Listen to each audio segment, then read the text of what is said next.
సరిగ్గా తెలంగాణ ఆవిర్భావ దినోత్సవం రోజు జనసేన నాయకులు పవన్ కళ్యాణ్ గారు హైదరాబాద్ లో మీటింగ్ పెట్టాలనుకున్నారు. ఆ రోజే ఎందుకు పెట్టాలనుకున్నారు? అంతేకాదు, ఎవరో నువ్వు తెలంగాణలో అడుగు పెడితే జాగ్రత్త అన్నారని తెలంగాణ నీ అయ్యజాగీరా అని మాట్లాడారు. ఈ భాష ఎందుకు ఉపయోగించారు అంటే ఆయన ఏమంటున్నారు? నన్ను తెలంగాణలో అడుగు పెట్టొద్దని అన్న వాళ్ళని ఉద్దేశించే నేను ఇట్లా మాట్లాడుతున్నాను అన్నారు. తెలంగాణలో అడుగు పెట్టొద్దన్న వాళ్ళు అట్లా అనడం తప్పే. దాన్ని కాసేపు పక్కన పెడదాం. పవన్ కళ్యాణ్ ఒక రాష్ట్రానికి ఉప ముఖ్యమంత్రి, ఒక సెలబ్రిటీ. ఉప ముఖ్యమంత్రి స్థానంలో ఉన్న వ్యక్తి పక్క రాష్ట్రంలో వివాదం లేపి ఇది మీ అయ్య జాగీరా అని మాట్లాడవచ్చా? మాట్లాడితే దాని పర్యవసానాలు ఎలా ఉంటాయి? ఆ మాత్రం తెలియని అమాయకుల పవన్ కళ్యాణ్ గారు కాదు కదా. తాను పార్టీకి నాయకుడు. ఇవన్నీ ఒక భాగం.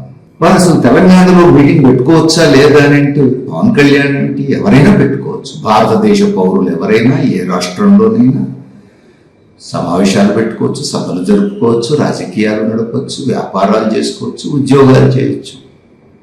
ఇది చర్చనీయాంశమే కాదు కదా. మరి ఇప్పుడు ఎందుకు ఈ చర్చ మొదలైంది? ఈ చర్చ మొదలైంది సరిగ్గా జూన్ 2వ తేదీన తెలంగాణ ఆవిర్భావ దినోత్సవం జరుగుతున్న రోజే నేను మీటింగ్ పెట్టుకుంటాను అని పవన్ కళ్యాణ్ గారు నిర్ణయించుకున్నందువల్ల. అట్లా నిర్ణయించుకోవడం తప్ప రైటా అని అంటే విజ్ఞత కలిగిన వాళ్ళు ఎవరు అలాంటి నిర్ణయం చేయరు. ఇందువల్ల తెలంగాణ ఏర్పడిన తీరు మీద పవన్ కళ్యాణ్ గారికి భిన్నమైన అభిప్రాయం. దేశ ప్రధానమంత్రి నరేంద్ర మోడీకి ఉన్న అభిప్రాయం లాంటిదే ఇక్కడ పవన్ కళ్యాణ్ గారికి కూడా ఉన్నది. సహజంగానే తెలంగాణ వాళ్ళందరూ అది జీర్ణించుకోలేరు. ఈ వైరుధ్యం ఉన్నది. ఈ వైరుధ్యం ఉన్నప్పుడు తెలంగాణ వచ్చి 12 ఏళ్ళు అయిన తర్వాత కొత్తగా సరిగ్గా ఆవిర్భావ దినోత్సవం రోజు వచ్చి నేను సభ పెట్టుకుంటాను హైదరాబాద్ లో అనడం అని అంటే మాసిపోతున్న పువ్వును మళ్ళొక్కసారి కెలికే ప్రయత్నమే కదా. జనసేన పార్టీ తెలంగాణలో పెట్టుకోవచ్చు, పనిచేయచ్చు, పోటీ చేయొచ్చు, ఏమైనా చేయొచ్చు. కానీ మీటింగ్ పెట్టుకోవడానికి జూన్ 2వ తేదీనే దొరికిందా? ముందే పెట్టుకోవచ్చు, తర్వాత అయినా పెట్టుకోవచ్చు. జూన్ 2నే ఎందుకు చేసుకున్నారు అనే ప్రశ్నకు సమాధానం జనసేన నాయకులు చెప్పగలిగే స్థితిలో లేరు. ఎందుకు లేరు? వారికి తెలుసు ఎందుకు పెట్టాలనుకున్నారు. ఆ రోజు ఒక వివాదం సృష్టించదలుచుకున్నారు. పర్మిషన్ ఇస్తే ఆ మీటింగ్ లో ఏదో మాట్లాడి వివాదం మొదలైంది. ఇవ్వకపోతే ఇవ్వలేదనే పేరుతో వివాదం మొదలవుతుంది. ఒకసారి వివాదం మొదలైన తర్వాత భావోద్వేగాలు రేగిపోయి ఎవరో ఒకటి ఏదో ఒక మాట అంటారు. ఎవరో ఒకటి ఏదో ఒక మాట అంటే పవన్ కళ్యాణ్ గారు కూడా అంతకంటే మించిన మాట అంటారు. అదే జరిగింది మీ అయ్యే జాగీరా అని చెప్పేసి అన్న తర్వాత అనేక మంది రెచ్చిపోతారు కదా. సరిగ్గా ఈ ఘర్షణ వాతావరణం తెలంగాణ ఏర్పడి 12 ఏళ్ళు అయిన తర్వాత ఆంధ్ర తెలంగాణ పంచాయతీ మళ్ళా రావాలని పవన్ కళ్యాణ్ గారు ఎందుకు కోరుకున్నారు? ఈ ఘర్షణ మళ్ళీ రావడం వల్ల జనసేనకి ఏమైనా లాభం ఉందా? తెలంగాణలో జనసేన ఆర్గనైజ్ అయ్యి రేపు 4 ఎమ్మెల్యేలు గెలుచుకుంటారా? లేదా మున్సిపల్ కార్పొరేషన్ ఎన్నికల్లో గెలిచే అవకాశం ఉందా? ఆంధ్ర తెలంగాణ పంచాయతీ రావడం వల్ల ఆంధ్రప్రదేశ్ మూలాలు ఉన్నటువంటి గణనీయమైన సంఖ్యలో పౌరులు తెలంగాణలో కూడా ఉన్నారు. సహజంగానే వాళ్ళని ఇన్ఫ్లుయెన్స్ చేయడానికే ఈ ప్రయత్నాలు కదా. అంతే కదా. దానివల్ల తెలుగుదేశం పార్టీ కూడా మళ్ళీ ఆర్గనైజ్ చేయడానికి అవకాశం వస్తుంది. మరి తెలుగుదేశం ఏమైనా ఎక్కువ సీట్లు తెలుసుకొని ఇక్కడ అధికారంలోకి వచ్చే అవకాశం ఉంటుందా? అది ఉండదు. కాబట్టి జనసేనకు ప్రత్యక్ష లాభం లేదు, తెలుగుదేశం పార్టీకి ప్రత్యక్ష లాభం లేదు. అయినప్పటికీ జనసేన నేత పనిగట్టుకొని తెలంగాణ ఆవిర్భావ దినోత్సవం రోజు కిలికే పని ఎందుకు ప్రారంభించారు? ఎవరికైనా కొంచెం లోతుగా ఆలోచిస్తే దీనికి అసలు కారణం ఏమిటో బోధపడుతుంది. బీజేపీ నాయకులు రఘునందన్ రావు గారు చెప్పిన మాట కూడా చూడొచ్చు. ఆయన జనసేన నాయకులు, ఎన్డీఏలో భాగస్వామి, తెలంగాణలో మీటింగ్లు పెట్టుకోవడానికి అభ్యంతరం చెప్పడానికి మీరెవరు అన్నారు. ఎన్డీఏ భాగస్వామి కాకపోతే మాత్రం తెలంగాణలో మీటింగ్లు పెట్టుకోకూడదు. ఎవరైనా పెట్టుకోవచ్చు. సమస్యల్లా జూన్ 2వ తేదీ ఎందుకు ఎంపిక చేసుకున్నావు? మీ అయ్యే జాగీరా అనే భాష ఎందుకు వాడావు? అనుమతించకపోతే వచ్చి మరీ ఇక్కడ ప్రెస్ కాన్ఫరెన్స్ పెట్టి ఎందుకు రెచ్చగొట్టే ఉపన్యాసాలు చేశారు. ఇది కదా అసలు సమస్య. అంటే ఒక ఘర్షణ వాతావరణాన్ని సృష్టించడం ద్వారా, భావోద్వేగాలను ముందుకు తేవడం ద్వారా ఎవరికి లాభం చేయాలనుకుంటున్నారు? కొంచెం జాగ్రత్తగా ఆలోచించే వాళ్ళకి ఎవరికైనా అర్థమవుతుంది ఇది బీజేపీ కోసం పవన్ కళ్యాణ్ గారు చేస్తున్నటువంటి పని అని. హైదరాబాద్ చుట్టుపక్కల ప్రాంతాల్లో శాసనసభ స్థానాలు అత్యధికంగా గెలుచుకున్నది బీఆర్ఎస్ కదా. మరి ఈ ప్రాంతంలోనే ఈ ఆంధ్రప్రదేశ్ మూలాలున్న గణనీయమైనటువంటి సంఖ్య ప్రజానీకం ఉన్నటువంటి నియోజకవర్గాలు కదా. ఆంధ్ర తెలంగాణ పంచాయతీ అయిపోయింది, రాష్ట్ర విభజన అయిపోయింది. ఇక్కడ ఉన్నవాళ్ళు ఇక్కడ ఉన్నారు, ఇక్కడ ఉద్యోగాలు చేసుకుంటున్నారు, వ్యాపారాలు చేసుకుంటున్నారు, ఇక్కడే స్థిరపడిపోయి ఉంటారు సహజంగా. కాబట్టి వాళ్ళంతా బీఆర్ఎస్ కు అండగా నిలబడబట్టే కదా బీఆర్ఎస్ గెలిచింది. ఇప్పుడు బీజేపీ గెలవాలంటే బీఆర్ఎస్ బలహీనపడాలి. బీఆర్ఎస్ బలహీనపడాలంటే గతంలో టీడీపీ కోటేసిన వాళ్ళందరూ బీఆర్ఎస్ వైపు వచ్చారు. గతంలో జనసేనతో ఉన్నవాళ్ళు బీఆర్ఎస్ వైపు వచ్చారు. వాటి ఫలితంగానే బీఆర్ఎస్ అనే సీట్లు తెచ్చుకోండి. కాబట్టి ఇప్పుడు అక్కడ గండి పెట్టాలి.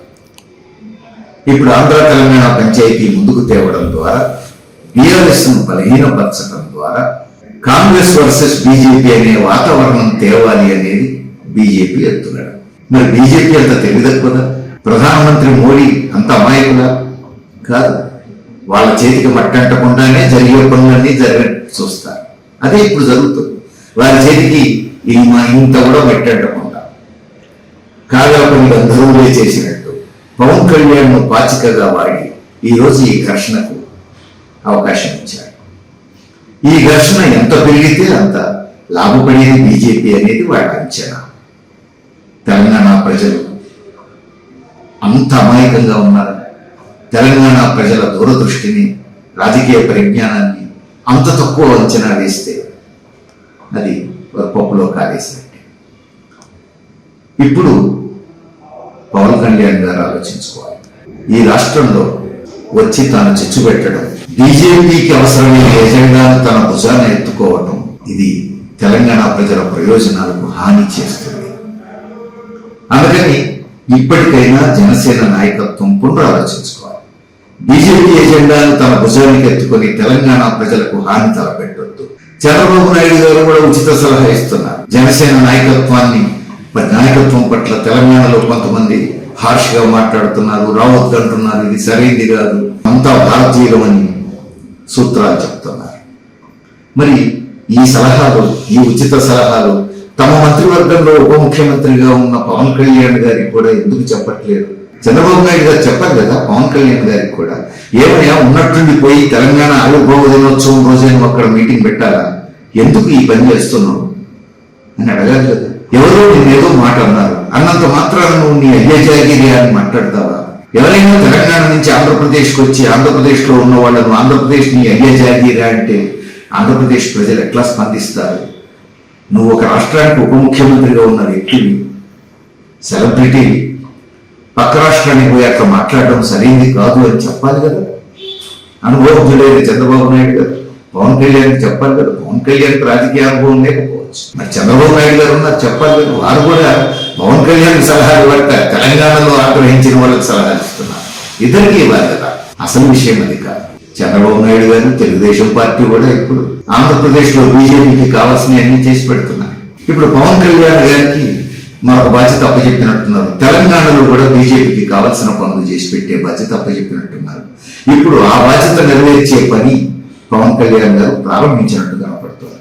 అంటే ఇక రానున్న 2.5 సంవత్సరాలు ఇలాంటి చిచ్చు పెడుతూ పోతూ ఉంటారు. తెలంగాణ ప్రజల జీవితాలకి నష్టం కలిగిస్తుంది. ఎప్పుడో అయిపోయిన ఆంధ్ర తెలంగాణ పంచాయతీని మళ్ళీ కలకడం బాధ్యతాయుతమైనటువంటి రాజకీయ నాయకులు ఎవరు చేయవలసిన పని కాదు. ఆంధ్రప్రదేశ్లోనైనా తెలంగాణలోనైనా ఇప్పుడు జరగాల్సిందేంటి? ప్రజలు ఎదుర్కొంటున్నటువంటి సమస్యలు ఏమిటి, వాటికి పరిష్కారం ఏమిటి, ఇంకా ఎంతకాలం పడుతుంది ఈ సమస్యలు పరిష్కరించడానికి, ఎందుకు పరిష్కారం కావట్లేవు, ప్రభుత్వాలు ఏం చేయాలి, వీటి మీద కదా చర్చ జరగాల్సింది. ప్రజా సమస్యల పరిష్కారం గురించి కదా ఇప్పుడు అందరూ ఆలోచించాల్సింది. ప్రజా సమస్యల నుంచి ప్రజల దృష్టి మళ్లించి స్వార్థ రాజకీయ ప్రయోజనాల కోసం బీజేపీ సేవలో ధరించేటువంటి పని ఈరోజు జనసేన నాయకత్వం చేయడం ఆందోళనకరం. అది వాళ్ళు ఆలోచించుకోవాలి.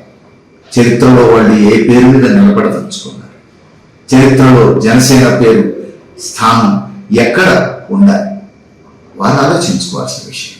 అందుకని వారు ప్రజలతో ఉండాలంటే ప్రజా సమస్యల మీద దృష్టి సాధించే విధంగా ఉండాలి. అది వదిలేసి ప్రజా సమస్యల నుంచి దృష్టి మరల్చి బీజేపీ రాజకీయ ప్రయోజనాల కోసం తాను పనిచేయడం అనేది ఇది ఒక రాజకీయ నాయకత్వం చేయవలసినటువంటి పని కాదు. సరైనటువంటి రాజకీయ నాయకత్వం, ప్రజల పట్ల నిబద్ధత కలిగిన నాయకత్వం చేయవలసినటువంటి పని కాదు. చూద్దాం ఏం చేస్తాం.